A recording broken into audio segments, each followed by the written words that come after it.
Welcome to Thriller Bitcoin. Welcome to Thriller Bitcoin.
So thanks for coming on the show, Mary. Tell everybody where you're from. All right. Thank you so much for having me. So I'm Mary, and I'm currently living in Lagos, Nigeria. I'm half Filipino, though. I'm half Nigerian, half Filipino. And I was born in Turkey. So I guess that's why on my Twitter bio, I have all three flags. And I'm a Bitcoiner, really bullish on Bitcoin content creation. So I'm also into Bitcoin gaming, which is, something I'm trying to work on. I have my own Bitcoin only gaming channel on Twitch. The goal is really to let people know that it's possible to be a Bitcoin only gamer. So there are other really cool Bitcoin games out there. Although like Valorant and Call of Duty look cool and fun, but we have our Bitcoin games just for those plebs who feel like I just want to go and do Bitcoin only stuff. So I just have that as a project to let people know that it's possible. I also run the Nigeria Bitcoin Meetup project. Wow. So I host. Yeah, so the goal of the project really is to host Bitcoin meetups and spread Bitcoin education and innovation in different parts of Nigeria. I like what people are doing through Bitcoin meetups by, spreading education. But I felt like in Nigeria and in Africa, I feel it's really important to also encourage Bitcoin innovation and get people to start creating projects around Bitcoin with their technical and non-technical skills. So that's what the Bitcoin Meetup project is all about. I work for BitNob. I am the podcast host of their podcast called The Knobcast. And BitNob is a Bitcoin only company that where you can use to, buy, save, receive in Bitcoin. And it's really super cool company. Shout out to BitNob. And I'm also part of the Satoshi Journal team. So Satoshi Journal is a online Bitcoin, online Bitcoin media platform where we, share Bitcoin stories and also Bitcoin news and education. So yeah, I'm into a lot of cool stuff. Basically all Bitcoin. Yeah. That's awesome. I don't know how you can do it all. That's crazy. You got a lot of stuff going on. What does a normal day in the life of Mary look like? That's a good question. So I'm actually a multitasker, a chronic one, not recommended. So I just really love Bitcoin, and I'm always so excited to be a part of projects that are out there to encourage people to think outside the box. So that's why no matter what the project is, I'm always open to being a part of it, because one, Bitcoin education, two, just to help nurture the Bitcoin ecosystem, right? So as more people are learning about Bitcoin, we have a larger community to cater for. So I think it's important to try and meet other people's needs and their interests, and let them know that it is possible to integrate their interests and personal hobbies with Bitcoin, such that no matter what they do in the Bitcoin space, it'll always be relevant and they can continue to live the Bitcoin standard. Some people, like we as Bitcoiners believe in the Bitcoin standard, that we should be doing everything Bitcoin. But there are also some people who feel like, oh, Bitcoin is cool, but I don't know how to actually live in the Bitcoin standard. So by taking up these different projects, which are all moving like towards Bitcoin, moving towards hyper Bitcoinization, I feel like I'm just literally playing my my part. So my day in the life really is just me juggling between my work with BitNob and also other Bitcoin projects. It can be a lot, that I admit, but the goal is just to have fun through it all. And I'm so grateful for the people I work with, because they're very understanding, and they support me in my projects, and they remind me all the time to take a rest and not burn out. So that's pretty cool. Yeah. I think what was really interesting for me when I saw your post on Stacker News, like that's how I heard about you.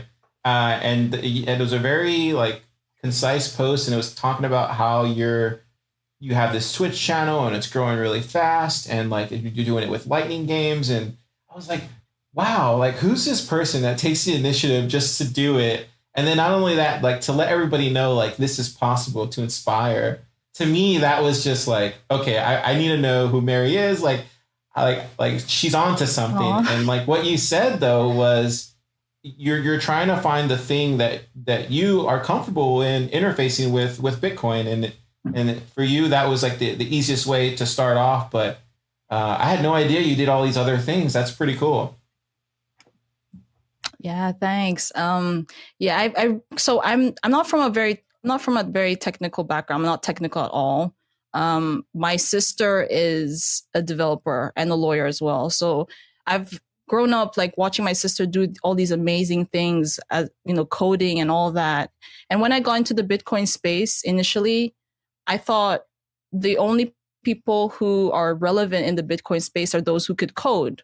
So I was just there stacking my sats, trying to learn about Bitcoin as much as I could. But I really wanted to play a big part in the Bitcoin space. Like, when you believe in something, you want to lend a hand in any way you can. And I thought I was limited because I was non-technical. Like I was more of the artsy, creative person. I'm being a freelance writer for several years. So I was like, okay, how can I, as myself, with what I have and my own abilities, how can I give back to the Bitcoin space? And then the more I looked, the more I saw people who had other amazing talents who are equally passionate about Bitcoin doing their own little thing. And I was like, man, we have to like shine light to these guys. We have Bitcoin artists. We have Bitcoin photographers. And when I tell people about Bitcoin artistry, photography, Bitcoin writing and things like that, they're like, wow, is that even possible? Is that a niche? I'm trying as much as I can to let people know that, yeah, you can have the Bitcoin version of all the conventional fiat monetary system thing that we are used to.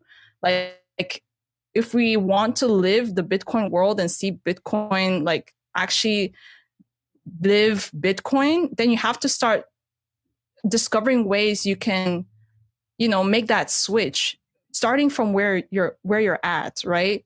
I was a writer, so I'm like, okay, how can I write Bitcoin related stuff? I got into Bitcoin gaming. I mean, I got into I play games once in a while, and I was like, oh, are they Bitcoin games? My mom plays a lot of games. It's actually my mom that really pushed me into Bitcoin gaming, to be exact. But I was like, are there Bitcoin games? So I started asking all these questions, and the more I asked, the more I started seeing them. So now I'm on a mission to let people know that you can do all these things. I had a call with someone recently, and he was talking about wanting to travel the world and um, orange pill people, and I'm like, yeah, that's cool, but like you could do so much more, like although you want to orange pill people, why not create a niche around it, right? I believe that one day being a Bitcoin, all those like influencers that go from like restaurant to restaurant to try their food and stuff. Yeah. I believe that one day we can have the Bitcoin version of that where someone will travel and go to different restaurants that accept Bitcoin and actually review their food, right? That could be a thing. So like start where you're at. And for me, that's what I did. And it's, I'm just trying to let people know that it's possible.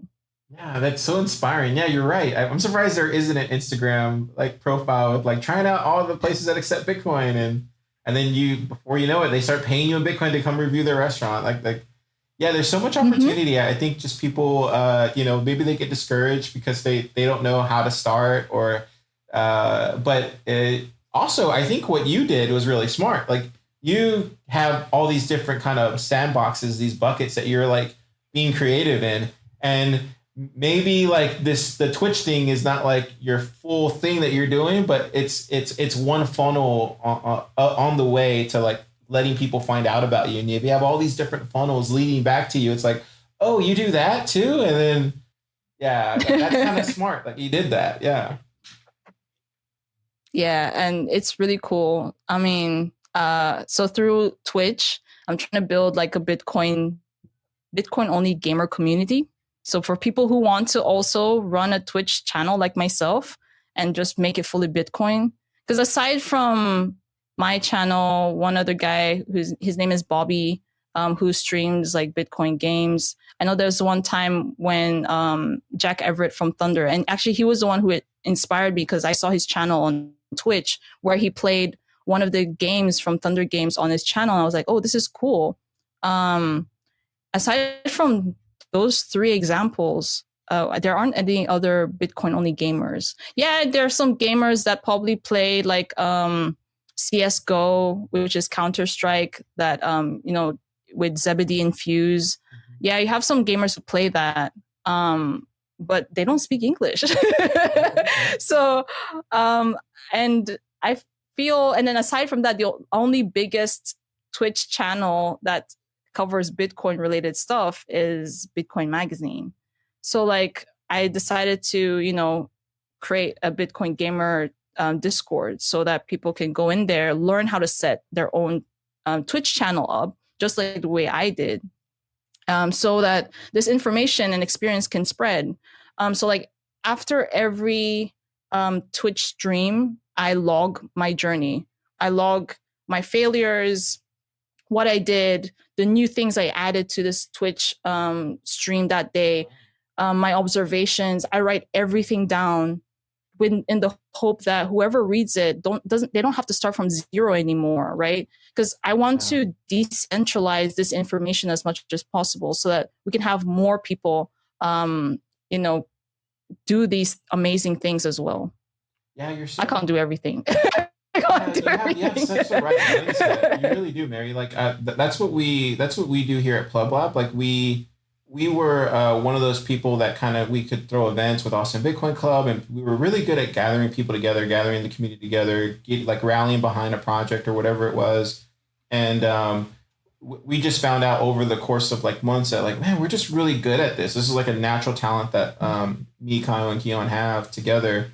And giving it away for free, doing workshops and letting other people know how your process is, literally helps launch more Pleb Labs across the world. And the more free and available you are with that information, the more people that it'll actually get to Bitcoin adoption faster than it would if you just keep it close to the chest and don't share it. And it's like with the TabConf guys, we always talk to them about what we're working on, what we think about, even during we did Bitcoin Plus, we were talking with everybody about conferences, how they did it, what we could have learned from it.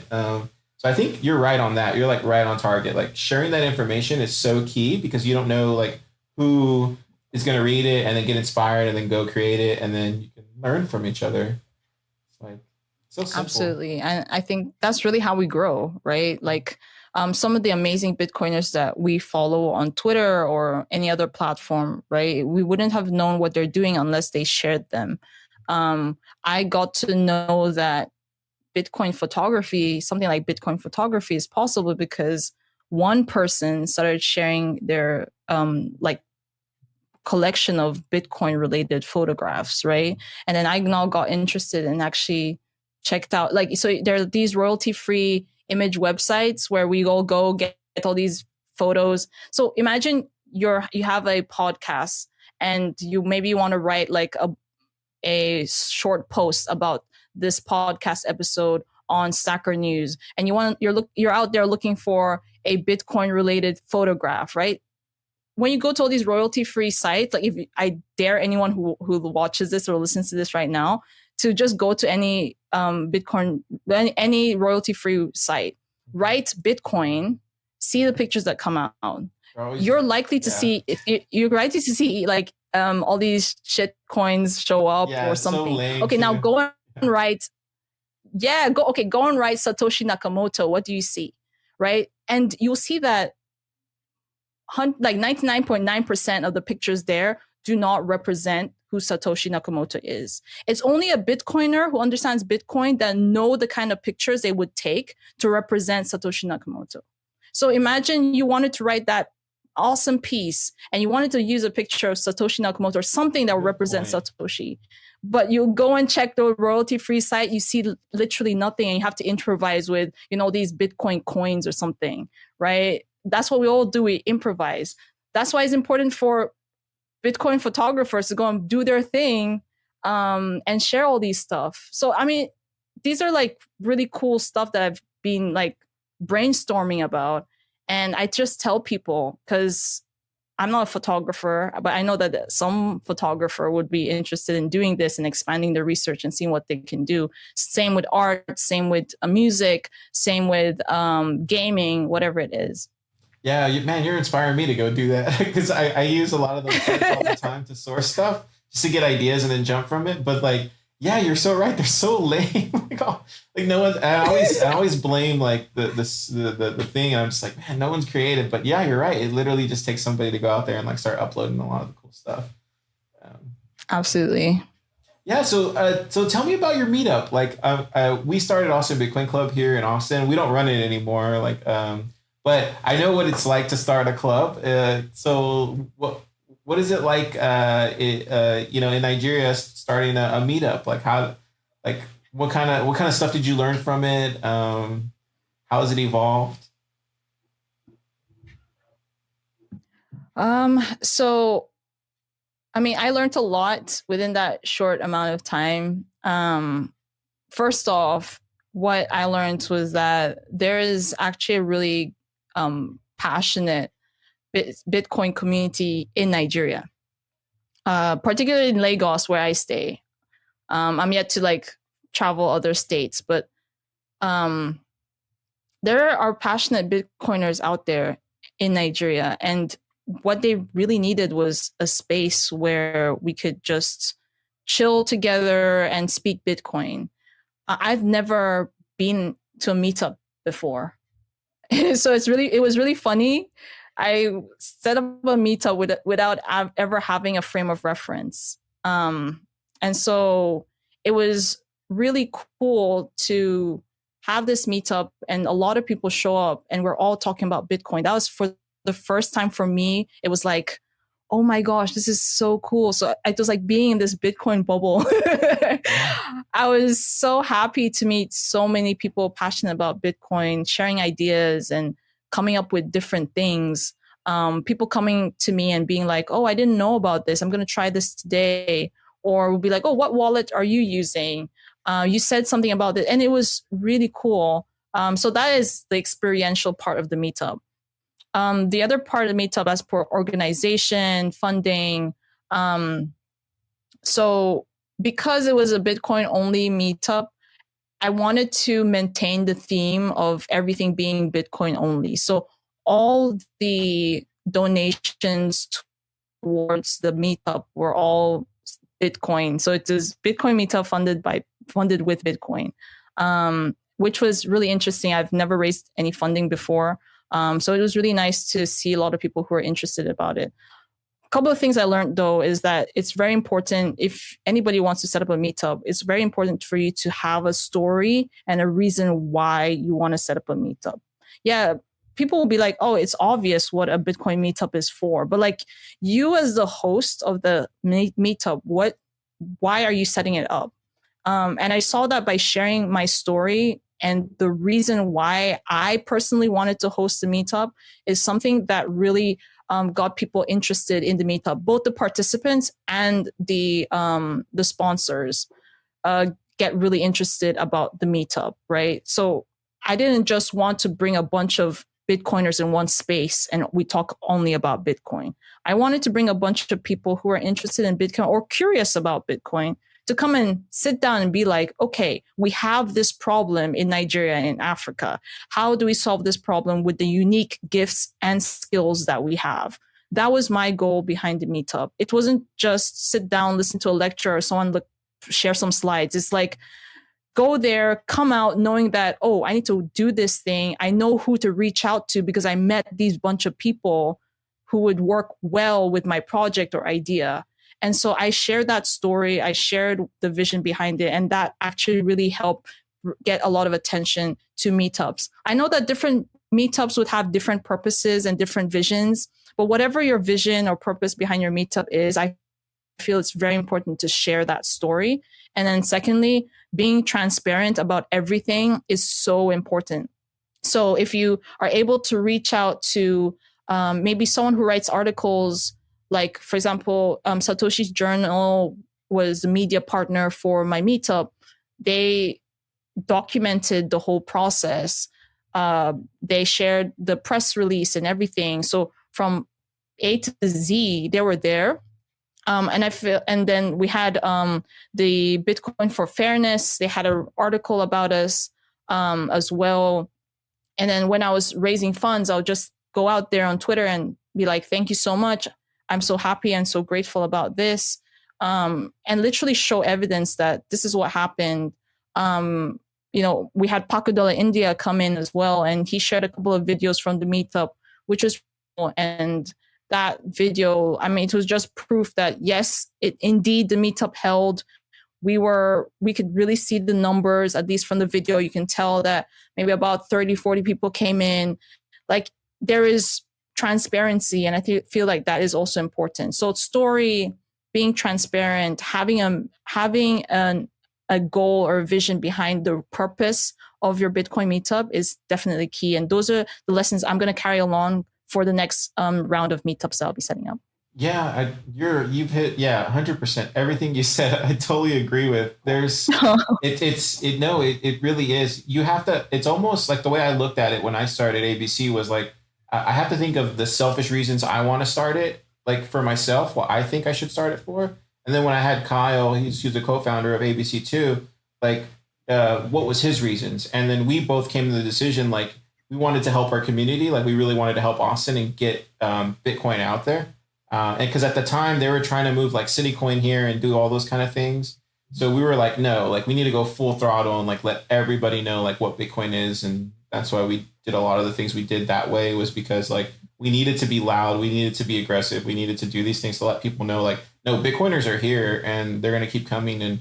And that's how I saw it early on. Another thing that you hit on really well too was the whole Satoshi Journal. Like, I would say that's probably even more important than anything else. Is like, if you're starting a meetup, you probably should start a media company right alongside of it, because no one's going to write about you. No one's going to talk about you. The only way that you're going to be able to get any kind of traction is through Twitter or through some of our normal things that we have, a Telegram group. But for that thing to grow, for that thing for people out there in the greater part of the world to see and hear you, you have to create a media site to go along with it, to write about the things that you're doing in your community through the meetup. Doesn't necessarily need to be about the meetup only, but it just definitely should be covering a lot of the Bitcoin things that are happening locally, because I think that's where we did that really well here in Austin. We had I already had Thriller Bitcoin was riding in there. So everything that we were doing with the meetup, with all the stuff like that, was all running through Thriller Bitcoin because no one's going to write about us. So I Yeah. like how you did that. Like you did that as well too with Satoshi Journal. They were writing about you, so people know you exist, and then like proof of work, right? That's all it is. It's just proof of work. Like people need to see the proof of work to actually believe that you're actually doing something. Because a lot of people in the Bitcoin space know that you could just be LARPing and stuff like that. But if you show proof of work with actual pictures, people know that hey, Mm-hmm. you're actually getting stuff done. So good points all around. Yeah. Awesome. Yeah. Yeah, and it was really fun. It was really fun. I really enjoyed the process. There were ups and downs, as is with everything that you start for the first time. But like, I'm so grateful to all those people who reached out and said, and to lend a hand, who were there, present, and it was really cool. I mean, for the first time, like that was my first Bitcoin meetup experience, Yeah. not just as an organizer, but also as a participant. So it was really amazing. I'm very excited for the next step. Yeah, that's really cool. And it helps you like really care about your city too, because then you feel like a city organizer of a sort, and really makes you want to like, see your city, your town like thrive and go in the right direction. You start picking up trash randomly. You're like, why am I picking up trash? Because you care. Like, I do that, and I'm like, Yeah, 100%. right? But it only happens because you started a meetup where you have this like, this love for your city. But that's cool. Mm-hmm. I was going to ask True. you. So, where do you see Bitcoin in Nigeria and like as far as like development in the Bitcoin space, like where do you see that kind of headed? What? Because you're in the front line, like doing all this amazing work. So I would say you more so than most people probably have like a really good idea of like where this is all headed, especially with Bitcoin in Nigeria. Like, where do you see everything kind of playing out? Do you think Lightning is the sweet spot for a lot of this stuff? Oh, that's a really good question. So, from my own personal standpoint, I really feel that in Nigeria, there's going to be, or there is already like a lot of movement towards Bitcoin innovation. I feel like one thing that we'll start seeing is that more people will be interested in creating Bitcoin projects. And Lightning makes it really good because, when you use Lightning and you see the speed at which you get Bitcoin or sats sent to you, it's a lot easier to orange pill people because they see it instantly like this. There was a time when I and the members of my team at BitNob, we actually tested how fast it is to send sats using a Lightning address and compare it with sending a text message. And it was a really funny experiment, but the idea was to prove how fast it really is. So when you tell people, I mean, have you received a text before? They'll be like, yeah, I always do that. And imagine getting sats that fast or even faster, like key to like Bitcoin adoption. As for the development side, a lot of interesting projects are coming up in Nigeria right now. For example, I work in BitNob. We have a lot of really interesting new features on the BitNob app. We have Lightning integration, currently like the only, Bitcoin company here that has Lightning integration. So we have Lightning integration. We have a lot of other interesting projects, like we have BitNob for Business, which is a platform that allows businesses to receive Bitcoin payments. And it's even the same platform I use to raise funding for the meetup, as a proof of concept, right? So when I've had people reach out to me, Nigerians reach out to me to get more information about how I use these things. So we're going to see some businesses, and I believe we're going to start seeing some businesses start accepting Bitcoin payments. There are some businesses that do that right now, which I'm very happy about. They're not loud and out there, maybe because of fear of like sanctions or, being like zeroed in by the government or whatever. But it's so nice to know that they exist. I'm yet to go and check them out and try them for myself. I'm definitely planning to do that before the year runs out. But I'm seeing a lot of businesses going that light. One of the things we discussed at the meetup was, imagine you as a local business, you are currently receiving payment for your goods and services in fiat. Now, the day you decide to start accepting Bitcoin payments, what you're doing is you're changing your local business to be a global business. And Lagos is a commercial capital of Nigeria.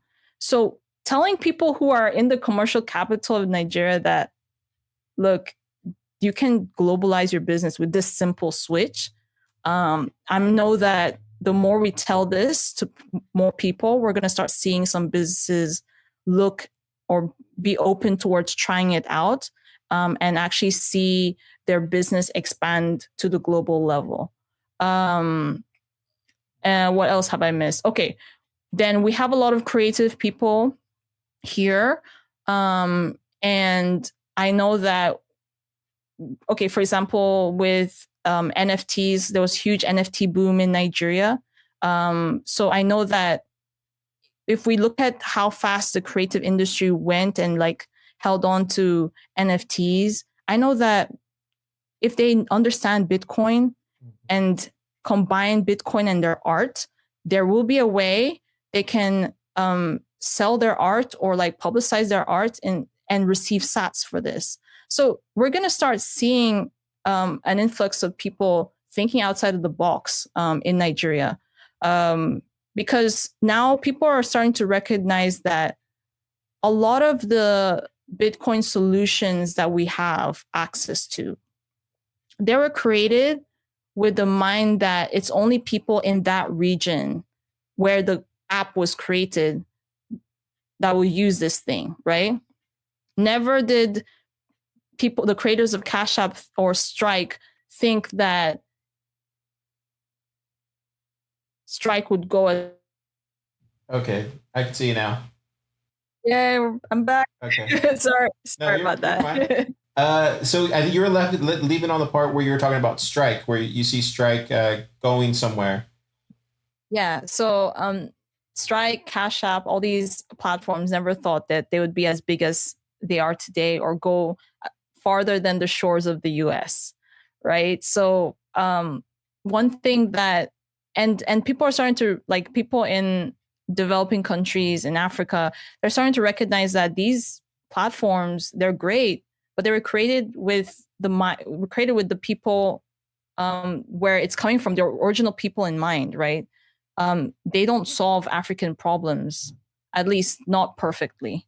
So I believe that in a couple of years, we're going to start seeing applications, platforms that will be developed, in such a way that will address our unique or peculiar problems in Africa. And I believe that when that happens, even countries in the West are going to start seeing, Bitcoin applications from a different perspective, because, you can only create something based on the problems that you're aware of, right? So it's going to be very interesting. And I really hope that when these developments happen, I hope that there'll be a lot of integration as well, where companies that come from the West and companies that come from developing countries could work together and integrate, such that, because we're all working towards the same goal, right? Hyper Bitcoinization. So that's my own projection. And I really feel that big things are going to happen. Yeah, that's such a great way to look at it too, right? Because if you're having some of the some issues inside of Nigeria that only Nigerians can actually fix, it kind of makes sense that they would have developers that would go and fix those things, right? And And yeah, it just makes like the most sense. And then what you also have is like some companies from the West thinking that they can solve everybody's problems, and which they probably can't. Yeah. They'll get close maybe, but it doesn't solve a lot of the problems. And you see that time and time again in this space where people will, think they can solve El Salvador's problems or whoever, Mexico City or whoever it is. And it's like, no, it actually has to be from the ground up. It actually has to be kind of a grassroots thing at some level. And maybe people from the outside, like you said, can go and like help them get there. And yeah, but I think you're right about all that for sure. Yeah, I think with time we'll start to see like the ecosystem get richer in terms of diversity of platforms and unique ways of solving problems. Like what we're seeing now is just literally scratching the surface. I don't know if you've seen this, but there's this platform called Machankara. So Machankara, how it works is it works through an SMS service. So imagine using USSD code or an SMS to create your own Lightning address and to receive and send Bitcoin. And you can do that all from a feature phone. A lot of people think, that everybody in Africa or even in developing countries have access to a smartphone, whereas that's not the case. There are a lot of people who only have enough money to buy feature phones. Some will be like, I don't need the internet. So I'm just going to manage with this feature phone. I can call, I can receive calls. People can call me. I can call people. I can send text messages. What else do I need? Right. You have people like that, but then they also need Bitcoin. Right. And if you think that everybody has a smartphone, what you're doing is you are alienating a lot of people from having access to Bitcoin. So Machankara looked at that common problem, which is prevalent in Africa, and created a solution for this problem, such that now even someone who's a farmer in the village or in a rural area that has probably zero internet coverage, or maybe people have never seen a smartphone before or don't even care about the internet, could still have access to Bitcoin, which is really cool. And that's a unique problem that people in the West probably never thought of because they all assumed that everyone had a smartphone. Yeah, you're so right on that. I know, like I've taken trips to other countries and like they'll use like Visa or MasterCard or something, and they'll pull out like this little device, and it'll just be like a little thing that connects to their phone or whatever it's connected to, and then they are able to charge you, and it's like, oh, I've never seen one of those. This is where I've kind of always, I think Bitcoin, as Bitcoiners, as we become more wealthy over the years, I really think that we should start making our own hardware for a lot of these things, because if we can send a device that literally all it needs is just like a cellular connection or like an internet connection, and all it does is just like send back and forth transactions, like that would be so profound, especially if it could be used as like a payment system or a payment terminal. But I think that the cheaper you can get it and the smaller and the more portable, kind of like what you see with those credit card readers, I think once you get to that kind of scale where it literally can just connect to anything, and then you're able to send these like batch of transactions, I think that's when we finally start seeing this kind of really take off. I wanted to ask you a question though about the about like Lightning over there in Nigeria. Like, how is that kind of taken off? Are more creatives like moving towards it? Do they even know about Lightning, or is that something that is just going to take more time? Well, from my perspective, I feel like there's still a lot of education that needs to happen. Because when I show people how Lightning works, they're still very fascinated about how fast it is. There's a difference between someone who's already used to this versus someone who has never seen it before. And without them even telling me that, oh, I've never heard of Lightning or I don't know how it works, you could tell from the expression of their faces that, oh my gosh, this is so cool. I've never seen this work like this before. So I feel like there's still a lot of education that needs to be done. But those who have access to BitNob, for example, they already have access to Lightning and they're using it. But I feel with education, they get to discover other ways they can use Lightning.